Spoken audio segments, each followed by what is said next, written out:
les pays ale fana bi yanno pays y'a jira k'a fɔ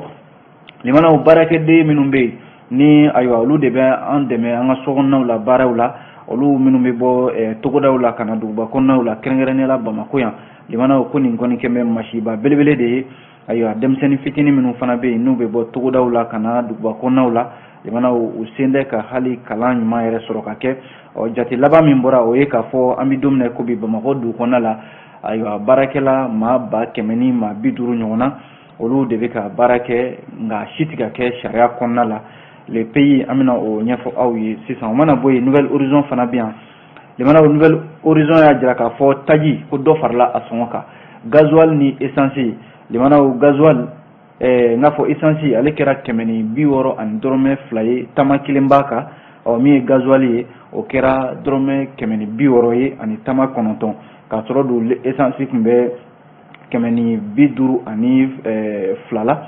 min ye essence ye n'a fɔ gasoil ye ale tun bɛ 150 ani essence 150 ani dɔrɔmɛ 2 ani tama 2 min ye gasoil ye o tun ye 150 ani 2 la an bɛna o walawala aw ye sisan le soir de Bamako fana bɛ yan limanaw ni waati m'an ta an tɛgɛ ma soir de Bamako an bɛna ɲɛfɔli min kɛ ale fana kɔnɔna la o ye k'a fɔ muso minnu bɛ yen ni olu bɛ zone aéroportière n'u ka sow cira muso ninnu kɛmɛ ka ladilikan bɔ k'a bin ko n'u ka hakɛw ma segin u ma limanaw ala k'an kisi k'u na fini bila ko ka taama an n'o lakale aw ye sisan le pelinkan an n'a kuncɛ ni ale ye limanaw ko Guinée Conakrykaw fɛ yen a jala k'a fɔ u ka jamana kuntigi n'o ye Mamadi Doumbia ani maa min bɛ yen bi n'ale de bɛ fanga sina la Cellou Dalein Diallo ayiwa k'u tɛ ka ji kɛ ɲɔgɔn tɛgɛ bi ka sababu kɛ mun ye ko Cellou Dalein Diallo ale welen bɛ fanga fɛ u ka pankuru digi so min bɛ yen n'o ye Air Guinée ye ko nafolo caman bɛ yen ale y'o ŋanamu an bɛna an da don o la limanaw ni waati m'an ta an tɛgɛ ma min ye le soir ye an b'a daminɛ ni ale ye fasidi sɛbɛn in kumana limanaw a y'a jira k'a fɔ ko jamana kuntigi colonel Assimi Goïta ale bɛ ka baara minnu kɛ jamana kɔnɔna la sisan n'o ye ayiwa ka jamanadenw k'u magɛn ka min ye dɛmɛ ta ka ɲɛsin u ma min bɛ tali kɛ ji bondoba minnu bɛ yen min bɛ ka sen jamana kɔnɔna la sisan limanaw forage camanba ayiwa ko forage 200 o de sennen filɛ nin ye Bamako yan nɔ Bagadaji place de la République la kalanso min filɛ nin ye limanaw ni kalanso in limanaw bi kalanso tɛ sabu kabi san 1905 limanaw o tɛ bi ko ye sabu Modibo Keita ale kalala ni kalanso in kɔnɔ Seydou Badian Kuyate ale fana kalala ni kalanso kelen in kɔnɔ min filɛ nin ye Bagadaji place de la République la colonel Assimi Goïta ka san kelen sɔrɔli hukumu kɔnɔna la fanga la ayiwa ko a taara ji bondo minnu bɛ yen n'a bɛ k'o sen jamana kɔnɔna la ayiwa k'a taara forage 200 in o sen ayiwa min ye ni kalansoba in kɔnɔna la groupe scolaire place de la République commune 2 ale kɔnɔna la baara in a kɛra colonel Maliki Diaw CNT ɲɛmɔgɔ a kɛra o ɲɛna premier ministre Choguel Kokala Mayiga o fana tun bɛ kɛnɛ kan yan ni gouvernement maa caman jamanakuntigi colonel Assimi Goïta a y'a jira k'a fɔ ayiwa jiko min filɛ nin n'ale bɛ ka sabati jamana kɔnɔna la dɔwɛrɛ tɛ dɛ ale yɛrɛ de ye nin waleya in ale y'a ɲɛ na k'ale to min ye kɛlɛdaga la limanaw waati dɔw la i b'a sɔrɔ olu bɛ taa kɛlɛdaga dɔw la o bɛ dugu dɔw ye i b'a sɔrɔ dugudenw sigin bɛ limanaw ji t'u bolo foyi t'u bolo olu kɔni sigin bɛ ten ni ala yɛrɛ ye min k'u ye olu ale kɔni ɲɛ y'o ye don min na ale ko tiɲɛ na Mali sɛgɛn bɛ dɔw bɛ yen nɔ limanaw ji tɛ sɔrɔ ka min ji yɛrɛ tɛ sɔrɔ ka baara kɛ n'a ye ayiwa colonel Assimi Goïta ko nin tora ale hakili la kosɛbɛ ni ala nana kɛ ale k'i ye Mali jamana kuntigiya sɔrɔ o de y'a to a kɛlen don k'i ɲɛsin jiko yɛrɛ ma ji bɛ ka sen Mali fantan ani 4 bɛɛ lajɛlen fɛ bi ka ji di maaw ma limanaw a jala k'a fɔ kalanso min filɛ nin ni ayiwa forage 200 min selen filɛ nin a kɔnɔna la colonel Assimi Goïta ka forage 200 limanaw kalanso in a jala k'a fɔ classe 18 o de b'a kɔnɔ kalanden maa 1000 ani 200 o de b'a kɔnɔna la min ye musomaninw ye o 700 ni cɛmisɛnninw 500 ɲɔgɔnna o bɛ a kɔnɔna la min ye kalanso in coordinateur ye Musa Bore ale y'a jira k'a fɔ k'a bɛ san 3 bɔ sisan ayiwa jiko gɛlɛya tun b'olu la ji tɛ sɔrɔ ka mago ɲɛ n'a ye u ka kalanso in kɔnɔna la min ye colonel Assimi Goïta ye a filɛ nin ye ka nin baara min kɛ limanaw ko ni san 5 walima san 3 gɛlɛya o de tale filɛ ka bɔ o kan colonel Assimi Goïta kɛnɛ in ka ye ko a ye mobili 5 a y'o di ayiwa maaw ma mobili 2 bɛ yen a y'o di Fédération nationale des associations des personnes handicapées ala ye maa minnu gɛrɛsɛgɛ lujura la ani 2 wɛrɛ bɛ yen n'o ye 4x4 ani minibus a y'o di office national des pupilles en République du Mali ONAPUMA fo ka taa se association malienne des aveugles ala ye yɛlɛ don ka bɔ maa minnu ka yɛlɛ ɲɛma ayiwa ko a ye car fitinin n'o ye car minibus ye a y'o di olu fana ma limanaw an bɛ dugawu kɛ jamana kuntigi halisa ala ka mɛn nin baara in na a yɛrɛ ye layidu ta ko fo ka taa furanjɛla fanga baara ban limanaw ko ji na di maaw ma fo ka taa ayiwa o kɔrɔ ko san 2 natɔ in na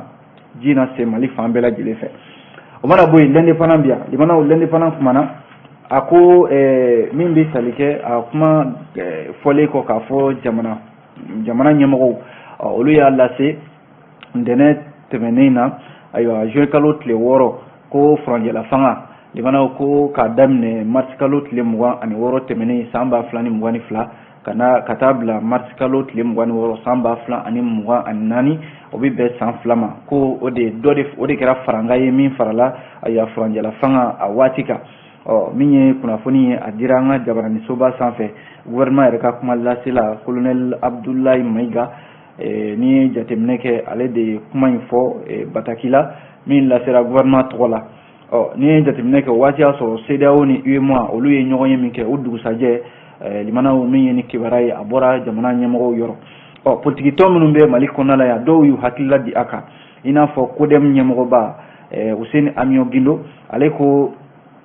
min ye olu ta fanfɛla ye CEDEAO yɛrɛ ta fanfɛla o min ye politiki tɔnw ta fanfɛla ye hali jamanaden gansanw n'o ye société civile ye ko maa si ma ladɔnniya nin ko in na l'indépendant y'a jira k'a fɔ a ka fasiri la ko Hussein Amion Guindo y'a sɛmɛntiya olu ye ayiwa ko embargo bɛ Mali kan n'a ma ɲɛ embargo bɛ jamana in kan limanaw ni jamana ɲɛmɔgɔw bɛ fɛn fɛn kɛ u man ka politikimaw kɛ bolo kɔfɛ ko ye Hussein Amion Guindo ko olu kɔni ka laɲini ye min ye embargo in ka wuli joona sabu jamanadenw kɔni sɛgɛnnen don n'a ma ɲɛ k'u tigɛ ko sara olu la ni kalo 24 dira u k'u jija o kalo 24 a ka fɛsɛfɛsɛ mun bɛna kɛ a kɔnɔna la waati ni waati min ye Aminu Dunbiya ye ale ye yɛlɛma secrétaire politique ye ale y'a jira k'a fɔ ni ye jateminɛ kɛ ko loi électorale min bɛ yen ni o ye kalata sɛbɛn ye yɔrɔ o bɛ CNT maaw bolokɔrɔ nin waati in na u bɛ k'a lajɛ k'a larawe a kan ka yɛlɛma cogo min na n'o baara bɛ kɛ a ka kan kalo 24 fana kɔnɔna la limanaw n'a ma ɲɛ ko collège électoral o bɛ wele ka kalata baaraw daminɛ o ka kɛ ayiwa joona o kana fɔ politikimaw kɔ wa chronogramme min fana bɛ yen n'o kan ka di u kan ka politikimaw da don a ko la sabu u filɛ nin ka kalo 24 min fɔ nin ye limanaw kalo 24 na a la fanba kalata baaraw de bɛ labɛn a kɔnɔna la yɔrɔ jamanakuntigi kalataw ni député kalataw ni maire kalataw olu baaraw de bɛ kɛ k'u k'a ɲini ni jamanakuntigi kalata yɛrɛ bɛ kɛ i b'a sɔrɔ tile 60 walima tile 90 yan'o cɛ kunnafoni ka di politikimaw ma walasa u ka se k'u ka fɛla fɔ a la min ye Ismaïla Sako PSDA o ɲɛmaa don o bɛ cadre d'échange pour une transition réussie o kɔnɔna la ale ko jamana ɲɛmɔgɔ ye nin hakilila min ta k'u y'a kɛ kelenna ko ye u y'a ta u yɛrɛ ma ten u ma fɛn fɔ maa ye ko a bɛ n'a fɔ u dɛsɛra de u ni CEDEAO ni ɲɔgɔn cɛ kuma ɲɔgɔnya ka sɔrɔ ka nin ko in ta u yɛrɛ ma min ye Ismaïla Sako PSDA ɲɛmaaba ale y'a jira k'a fɔ a mana kɛ kalo 16 ye o kalo 18 walima kalo 20 olu kɔni bɛ min ɲini o ye de k'a fɔ chronogramme min ni o kan ka di limanaw chronogramme min ka a fanba baaraba minnu kan ka k'a kɔnɔna la ayiwa o ka fɔ o kana kɛ jakumabo ye o ka dogo maaw la yanni juillet kalo tile 3 natɔ in cɛ sabu CEDEAO fana kan ka ka jɛrɛ kɛ o kɔnɔna la limanaw kunnafoni filɛ nin ye l'indépendant de ye nin fɔ o mana bɔ yen canard déchaîné an bɛ don a kɔnɔna la limanaw canard déchaîné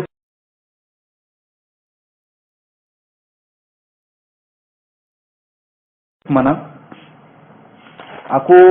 Mali douane limanaw ko douane tɛgɛrɛ ka fɔ Mali douane ye dɛ sabu ko gɛlɛya na ta o ta ayiwa douane bɛ a se la dɛ direction générale des douanes a filɛ nin ye ka baaraba de kɛ avril kalo tɛmɛnen na sabu ko miliyari 42 limana o yo o sama kana jamana ale wakande kɔnɔna la o dun y'a sɔrɔ limana embargo bɛ Mali da la limana min ye ayiwa foyi tɛ bɔ foyi tɛ don an ka jagokɛlaw olu kɔni sigin bɛ k'u bolo da u sen kan nin waati in na gɛlɛya bɛ sen na nka u n'a ta o ta ayiwa direction générale des douanes ale kɔni ka baaraw a bɛ ka dɔ de fara a kan kalo o kalo a yala k'a fɔ avril kalo tɛmɛnen na a kɛra sababu ye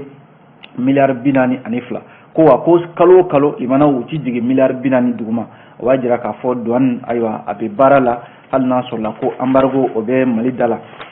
ja min bɛ yan ni canard déchaîné bɛ to ka ja in kɛ laadala ja in ayiwa maa 3 bɛ yan an ɲɛ b'o la kelen na kɛ douane ɲɛmaaba yɛrɛ ale sigin bɛ limana gafew caman tonnen b'a kɔrɔ maa 2 tɔ ninnu kelen na kɛ jagokɛla ye kelen na kɛ douane baarakɛla dɔ fana ye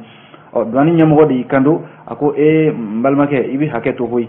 i bɛ hakɛ to a fɔra i ka wari min sara n'o ye droit de douane ye i ka o sara joona walima i ka minan ayiwa a tɛ bɔ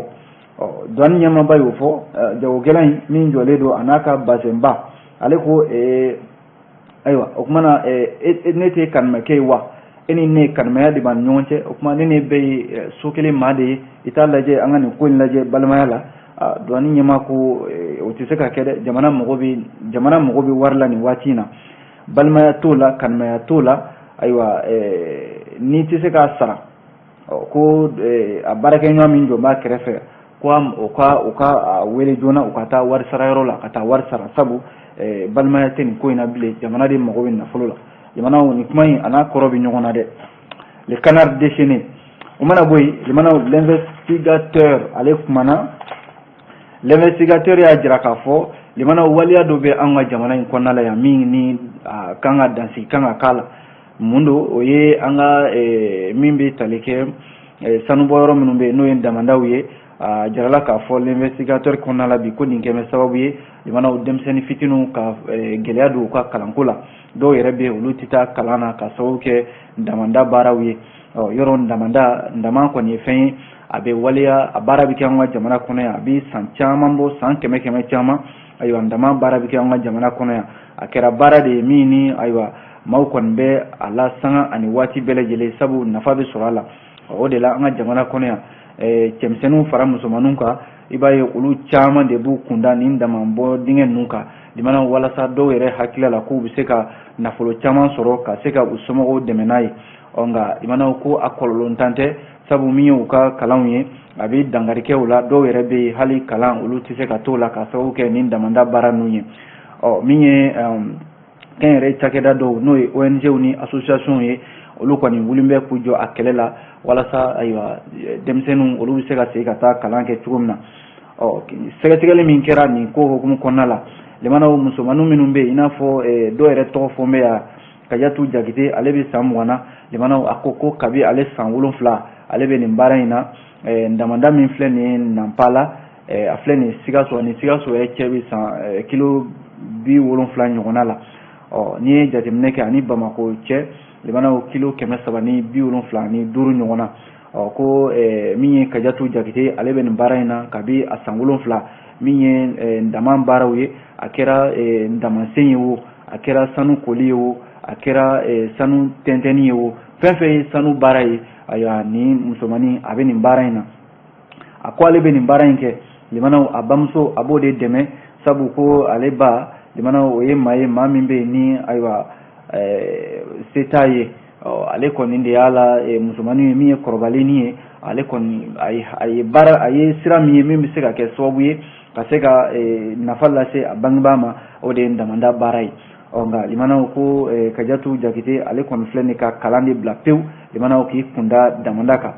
ale n'a ɲɔgɔnna caman i n'a fɔ Fatim Jara Umu Sanogo ninnu bɛɛ lajɛlen sisan limanaw a tɛ tɛmɛ san 12 kan ko ninnu bɛɛ lajɛlen ye kalan ye k'a to yen a bɛ san 2 bɔ sisan u bɛɛ lajɛlen ko ayiwa u na taa kalan na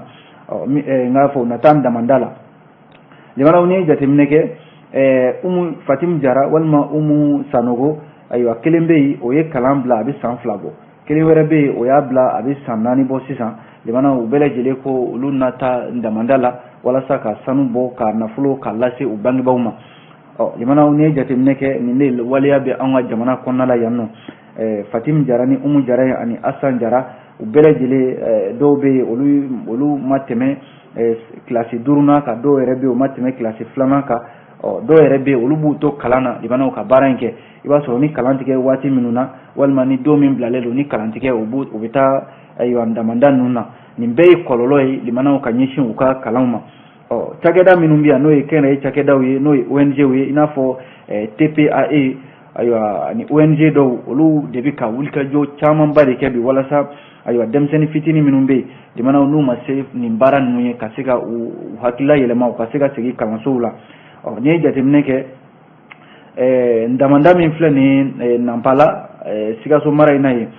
u ka maire ka conseiller Bakari Traoré ale ye laseli min kɛ a y'a jira k'a fɔ ko tiɲɛ don ONG caman de bɛ na min bɛ nin ko in a ɲɛfɔ u ka denmisɛnninw ye walasa u bɛ se ka segin ko nka kɔsa in na dɔɔnin sera ka bɔ a la nka limanaw o n'a ta o ta san o san ayiwa denmisɛnninw maa minnu bɛ yen n'o y'u ka kɔrɔbalenninw ye o de b'a hakilila don u kunkolo la.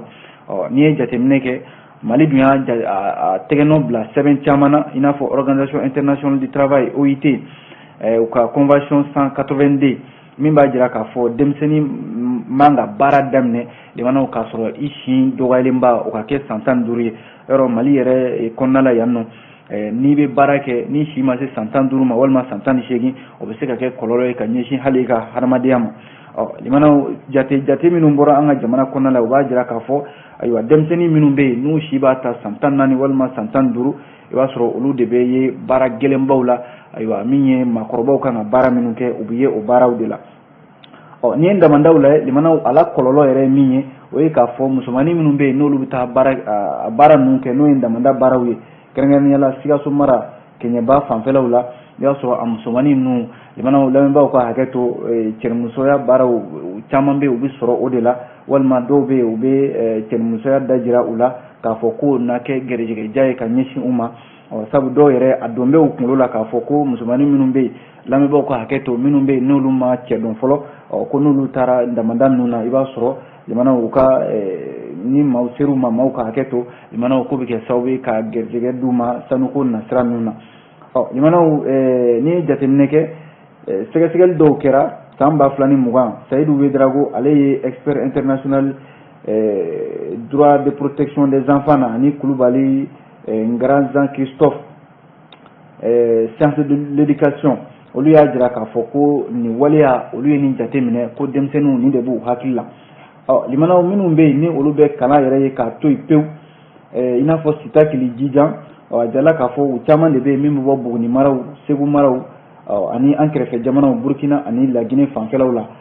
Limanaw jate laban min bɔra diɲɛ kɔnɔna la k'a fɔ bi bi in na a bɛ se denmisɛnnin ma 1,160,000 ɲɔgɔnna de ma minnu bɛ yen n'u bɛ baara la baara min n'u fanga tɛ se a kɔrɔ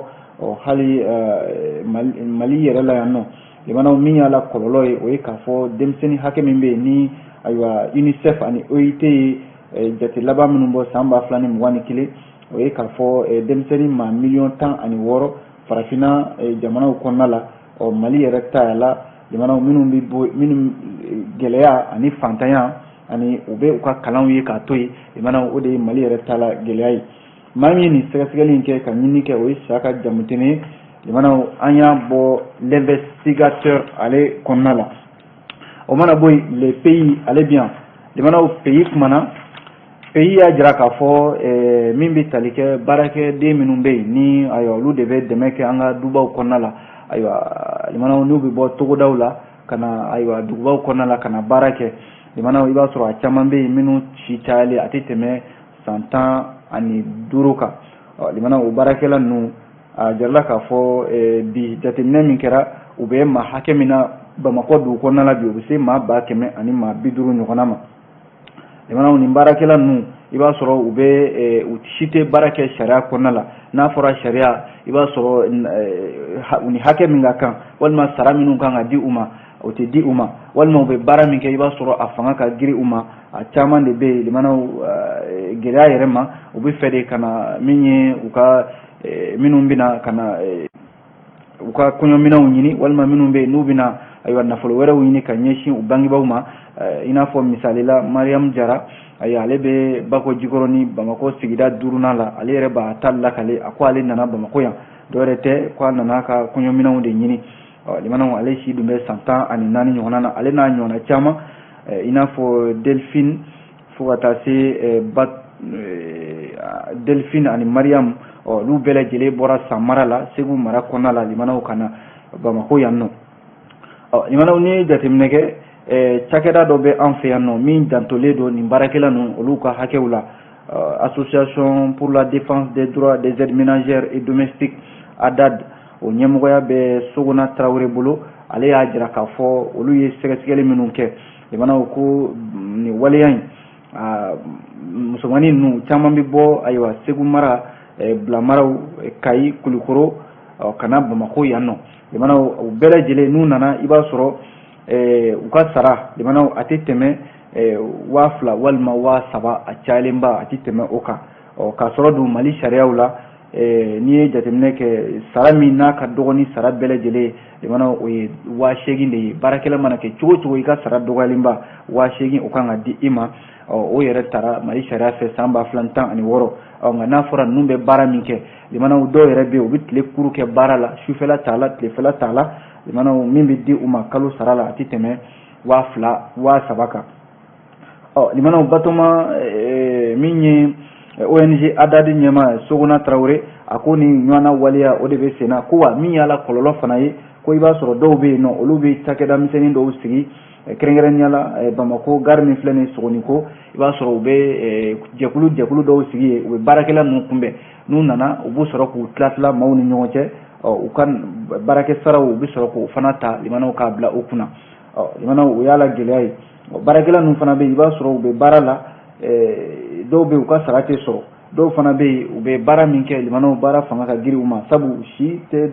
min b'u la a t'u yamaruya u ka baara kolo girin kɛ o kɛmɛ sababu ye bi min bɛ tali kɛ gɛlɛya u b'u ka hadamadenya yɛrɛ la walasa ONG EDICO ani ENDA Mali o ni ADAD Mali olu kɛmɛ k'u bolo di ɲɔgɔn ma walasa ka baara dɔw boloda sen kan walasa min ye sɛgɛsɛgɛli dɔw ye o bɛ se ka kɛ a ko ADAD Mali ɲɛma n'o ye min bɛ tali kɛ Sogona Tarawele ale ko dossier 84 ɲɔgɔn na ayiwa u y'o de sɔrɔ u tɛgɛ la san 2021 kɔnɔna la minnu ye musomaninw ye minnu si ma baara sɔrɔ ayiwa ko u ka hakɛw bɔsilen bɛ u la u bɛ ka sɛgɛsɛgɛli kɛ walasa olu bɛ se ka segin so ani u bɛ se ka segin ka taa kalan kɛ u ka dugu kɔnɔna la cogo min na n'o tɛ limanaw ni waleya min bɛ sen na jate minnu bɔra ENDA Mali ani ONG Caritas o fɛ u y'a jira k'a fɔ san 2017 ani san 2019